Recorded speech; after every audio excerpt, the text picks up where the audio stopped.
ಗ್ರಾಮ ಪಂಚಾಯತ್ ಚುನಾವಣೆ ಕೂಡಲೇ ಘೋಷಿಸಬೇಕು. ಆರ್.ಬಿ. ಪಾಟೀಲ್ ಒತ್ತಾಯ. ಹಾಯ್ ಹಲೋ ನಮಸ್ಕಾರ, ಸುಪ್ರೀಂ ಟಿವಿಗೆ ಸ್ವಾಗತ. ಗ್ರಾಮ ಪಂಚಾಯತ್ಗಳ ಅವಧಿ ಮುಗಿಯುತ್ತಿರುವ ಹಿನ್ನೆಲೆ ರಾಜ್ಯ ಸರ್ಕಾರ ಕೂಡಲೇ ಗ್ರಾಮ ಪಂಚಾಯತ್ ಚುನಾವಣೆ ಘೋಷಿಸಬೇಕು. ಒಂದು ವೇಳೆ ಚುನಾವಣೆ ಘೋಷಣೆ ಮಾಡಲು ಸಾಧ್ಯವಿಲ್ಲದಿದ್ದರೆ ಚುನಾವಣೆ ನಡೆಯುವವರೆಗೂ ಈಗಿರುವ ಗ್ರಾಮ ಪಂಚಾಯತ್ ಆಡಳಿತ ಮಂಡಳಿಯ ಅವಧಿಯನ್ನು ವಿಸ್ತರಿಸಿ ಆದೇಶ ಹೊರಡಿಸಬೇಕು ಎಂದು ಹಾನಗಲ್ ತಾಲೂಕು ಜೆಡಿಎಸ್ ಅಧ್ಯಕ್ಷ ಆರ್.ಬಿ. ಪಾಟೀಲ್ ಒತ್ತಾಯಿಸಿದರು. ಕರ್ನಾಟಕ ರಾಜ್ಯದಲ್ಲಿ ಪಂಚಾಯತ್ ರಾಜ್ ವ್ಯವಸ್ಥೆಯನ್ನು ಜಾರಿಗೆ ತಂದಿರತಕ್ಕಂಥ ಪಕ್ಷ ನಮ್ಮ ಜೆಡಿಎಸ್ ಪಕ್ಷ.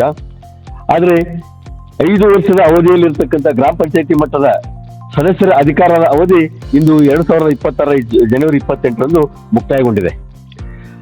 ಆದರೆ ಅವಧಿ ಮುಕ್ತಾಯಗೊಂಡ ನಂತರ ಚುನಾವಣಾ ಒಂದು ಇಲಾಖೆ ಚುನಾವಣೆಗಳನ್ನ ಅತಿ ಶೀಘ್ರದಲ್ಲಿ ಮಾಡಿ ಮುಗಿಸ್ತಕ್ಕಂಥದ್ದು ಒಂದು ಗ್ರಾಮ ಪಂಚಾಯತಿ ಮಟ್ಟದ ಅಧಿಕಾರಿಗಳಿಗೆ ವ್ಯವಸ್ಥೆಗೆ ಒಂದು ಸಲ್ಲಿಸ್ತಕ್ಕಂಥ ಗೌರವ ಅಂತಕ್ಕಂಥದ್ದು ನಮ್ಮೆಲ್ಲರ ಮನದಾಳದ ಮಾತಾಗಿದೆ. ಆದರೆ ಈ ಸರ್ಕಾರ ಗ್ರಾಮ ಪಂಚಾಯತಿ ಚುನಾವಣೆಯನ್ನ ಮುಂದೂಡ್ತಕ್ಕಂಥ ಒಂದು ವ್ಯವಸ್ಥೆಯ ಜೊತೆಗೆ ಕನಿಷ್ಠ 6 ತಿಂಗಳಿಂದ 1 ವರ್ಷದವರೆಗೆ ಚುನಾವಣೆಯನ್ನ ಮುಂದೂಡ್ತಕ್ಕಂಥ ಸಂದೇಶವನ್ನ ಈಗಾಗಲೇ ಕೊಟ್ಟಿದೆ.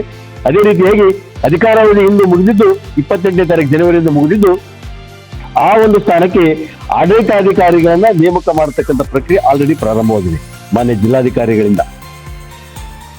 ನಮ್ಮ ಉದ್ದೇಶ ಏನಂತ ಹೇಳಿದ್ರೆ, ನಮ್ಮ ಗ್ರಾಮ ಪಂಚಾಯತಿ ಮಟ್ಟದಲ್ಲಿರ್ತಕ್ಕಂಥ ಗ್ರಾಮ ಪಂಚಾಯತಿ ಸದಸ್ಯರು ಅಧ್ಯಕ್ಷರುಗಳು ನಮ್ಮ ಲೋಕಲ್ ಮಟ್ಟದ ನಮ್ಮ ಸ್ಥಳೀಯರಿಗೆ ಯಾವುದೇ ಒಂದು ಸೇವೆಗಳನ್ನ ಕೊಡ್ಲಿಕ್ಕೆ ಆ ಒಂದು ವ್ಯವಸ್ಥೆ ನಮಗೆ ಅತಿ ಅವಶ್ಯಕವಾಗಿರ್ತಕ್ಕಂಥ ವ್ಯವಸ್ಥೆ.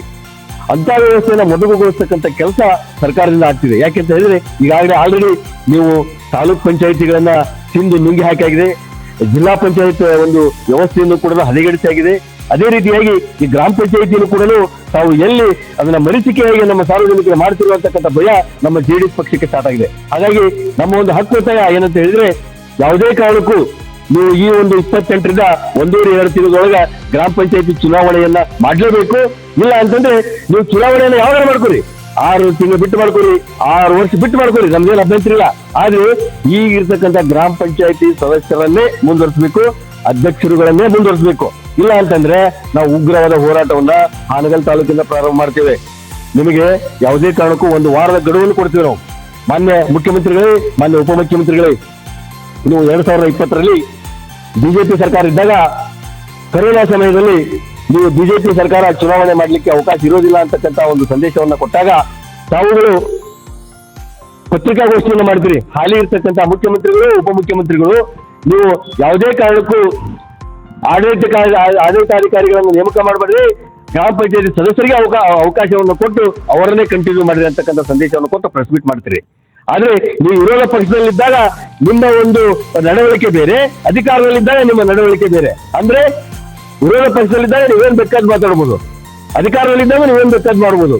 ಹಾಗಾಗಿ ಮಾನ್ಯ ಮುಖ್ಯಮಂತ್ರಿಗಳೇ, ಉಪಮುಖ್ಯಮಂತ್ರಿಗಳೇ, ನೀವೇ ಮಾಡಿರ್ತಕ್ಕಂಥ ಪ್ರೆಸ್ ಮೀಟ್ ಬಿಜೆಪಿ ಸರ್ಕಾರ ಇದ್ದಾಗ ಆಡಳಿತಾಧಿಕಾರಿಗಳನ್ನು ನೇಮಕ ಮಾಡಬೇಡ್ರಿ, ಹಾಲಿ ಇರ್ತಕ್ಕಂಥ ಗ್ರಾಮ ಪಂಚಾಯತಿ ಸದಸ್ಯರನ್ನೇ ನೀವು ಚುನಾವಣೆ ಆಗಲಿವರೆಗೂ ಕಂಟಿನ್ಯೂ ಮಾಡ್ಬೇಕಂತಕ್ಕಂಥ ನೀವೇನು ಪ್ರೆಸ್ ಮೀಟ್ ಮಾಡಿರಲ್ಲ, ಆ ಪ್ರೆಸ್ ಮೀಟ್ಗೆ ಒಂದು ಗೌರವ ಬರ್ತಕ್ಕಂಥ ವ್ಯವಸ್ಥೆನ ಈಗ ನೀವು ಮಾಡಲೇಬೇಕು. ಗ್ರಾಮ ಪಂಚಾಯತಿ ಸದಸ್ಯರಿಗೆ ಅಧ್ಯಕ್ಷರಿಗೆ ಅಧಿಕಾರವನ್ನ ಮುಂದುವರಿಲಿಕ್ಕೆ ಅವಕಾಶ ಕೊಡಬೇಕು. ಇಲ್ಲ ಒಂದ್ ವೇಳೆ ಇಲ್ಲ ಆಯ್ತು ಪರವಾಗಿಲ್ಲ, ನಮ್ಗೇನು ಅಭ್ಯಂತರ ಇಲ್ಲ, ಆದ್ರೆ 1.5-2 ತಿಂಗಳೊಳಗೆ ಗ್ರಾಮ ಪಂಚಾಯತಿ ಚುನಾವಣೆಯನ್ನ ನೀವು ಯಾವುದೇ ಕಾರಣಕ್ಕೂ ಮಾಡಬೇಕು ಅಂತಕ್ಕಂಥದ್ದು ನಮ್ಮ ಜೆಡಿಎಸ್ ಪಕ್ಷ ಹಾಕ್ಕೊತಾ ಇದೆ. ಇಲ್ಲ ಅಂತಂದ್ರೆ 1 ವಾರದ ಗಡುವನ್ನು ನೋಡ್ತೀವಿ. ಇಲ್ಲ ಅಂತಂದ್ರೆ ನೆಕ್ಸ್ಟ್ ಹಾನಗಲ್ ತಾಲೂಕಿನ ಸಮಸ್ಯೆನನ್ನ ಎಲ್ಲ ಗ್ರಾಮ ಪಂಚಾಯತಿ ಸದಸ್ಯರನ್ನ ಒಳಗೂಡಿ, ಅಧ್ಯಕ್ಷರನ್ನ ಒಳಗೂಡಿ ಹಾನಗಲ್ ತಾಲೂಕಿನಲ್ಲಿ ಉಗ್ರವಾದ ಹೋರಾಟವನ್ನ ಇದೊಂದು ಸರ್ಕಾರದ ವಿರುದ್ಧ ಮಾಡಬೇಕಾಗಿರ್ತಕ್ಕಂಥ ಪರಿಸ್ಥಿತಿ ನಿರ್ಮಾಣವಾಗ್ತದೆ ಅಂತಕ್ಕಂಥ ಸಂದೇಶವನ್ನ ಹಾನಗಲ್ ತಾಲೂಕಿನ ಜೆಡಿಎಸ್ ಘಟಕದ ವತಿಯಿಂದ ಕರ್ನಾಟಕ ರಾಜ್ಯ ಸರ್ಕಾರಕ್ಕೆ ಕೊಡ್ತಕ್ಕಂಥ ವ್ಯವಸ್ಥೆನ ನಾವು ಮಾಡ್ತಾ ಇದ್ದೇವೆ. ಬುಧವಾರ ಹಾವೇರಿ ಜಿಲ್ಲೆಯ ಹಾನಗಲ್ನಲ್ಲಿ ನಡೆದ ಸುದ್ದಿಗೋಷ್ಠಿಯಲ್ಲಿ ಮಾತನಾಡಿದ ಅವರು, ರಾಜ್ಯದಲ್ಲಿ ತಾಲೂಕು ಪಂಚಾಯತ್ ಹಾಗೂ ಜಿಲ್ಲಾ ಪಂಚಾಯತ್ಗಳಿಗೆ ಚುನಾವಣೆ ನಡೆಯದೆ ಆಡಳಿತ ವ್ಯವಸ್ಥೆಯೇ ಅಸ್ತವ್ಯಸ್ತಗೊಂಡಿದೆ. ವರ್ಷಗಳ ಕಾಲ ತಾಲೂಕು ಪಂಚಾಯತ್, ಜಿಲ್ಲಾ ಪಂಚಾಯತ್ ಚುನಾವಣೆ ನಡೆಸದೆ ಬಂದಿರುವ ರಾಜ್ಯ ಸರ್ಕಾರ ಇದೀಗ ಗ್ರಾಮ ಪಂಚಾಯತ್ಗಳನ್ನು ಅದೇ ಸ್ಥಿತಿಗೆ ತಳ್ಳಲು ಹೊರಟಿರುವುದು ಆತಂಕಕಾರಿ ಸಂಗತಿಯಾಗಿದೆ ಎಂದರು.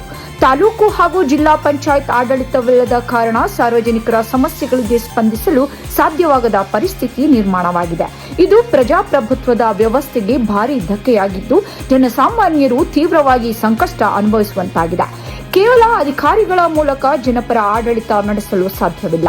ಪ್ರಜಾಪ್ರಭುತ್ವ ವ್ಯವಸ್ಥೆಯಲ್ಲಿ ಜನಪ್ರತಿನಿಧಿಗಳ ಮಾರ್ಗದರ್ಶನದಲ್ಲಿಯೇ ಆಡಳಿತ ನಡೆಯಬೇಕು ಎಂದು ಅವರು ಹೇಳಿದರು. ರಾಜ್ಯ ಸರ್ಕಾರ ಕೂಡಲೇ ಗ್ರಾಮ ಪಂಚಾಯತ್ ಚುನಾವಣೆ ಘೋಷಿಸಬೇಕು. ಇಲ್ಲದಿದ್ದರೆ ಈಗಿರುವ ಸದಸ್ಯರು ಹಾಗೂ ಅಧ್ಯಕ್ಷರ ಅವಧಿಯನ್ನು ವಿಸ್ತರಿಸಬೇಕು. ಈ ಬೇಡಿಕೆಗಳನ್ನು ನಿರ್ಲಕ್ಷಿಸಿದರೆ ಅನಿವಾರ್ಯವಾಗಿ ಹೋರಾಟದ ಹಾದಿ ಹಿಡಿಯಬೇಕಾಗುತ್ತದೆ ಎಂದು ಆರ್.ವಿ. ಪಾಟೀಲ್ ಎಚ್ಚರಿಸಿದರು. ನೋಡ್ತಾ ಇರಿ ಸ್ವಚ್ಛ ಸಮಾಜಕ್ಕಾಗಿ ಸುಪ್ರೀಂ ಟಿವಿ. ವರದಿ ಮಂಜುನಾಥ್ ಎಚ್.ಎನ್. ಸವಣೂರು. ಲೈಕ್ ಮಾಡಿ, ಶೇರ್ ಮಾಡಿ, ಸಬ್ಸ್ಕ್ರೈಬ್ ಮಾಡಿ.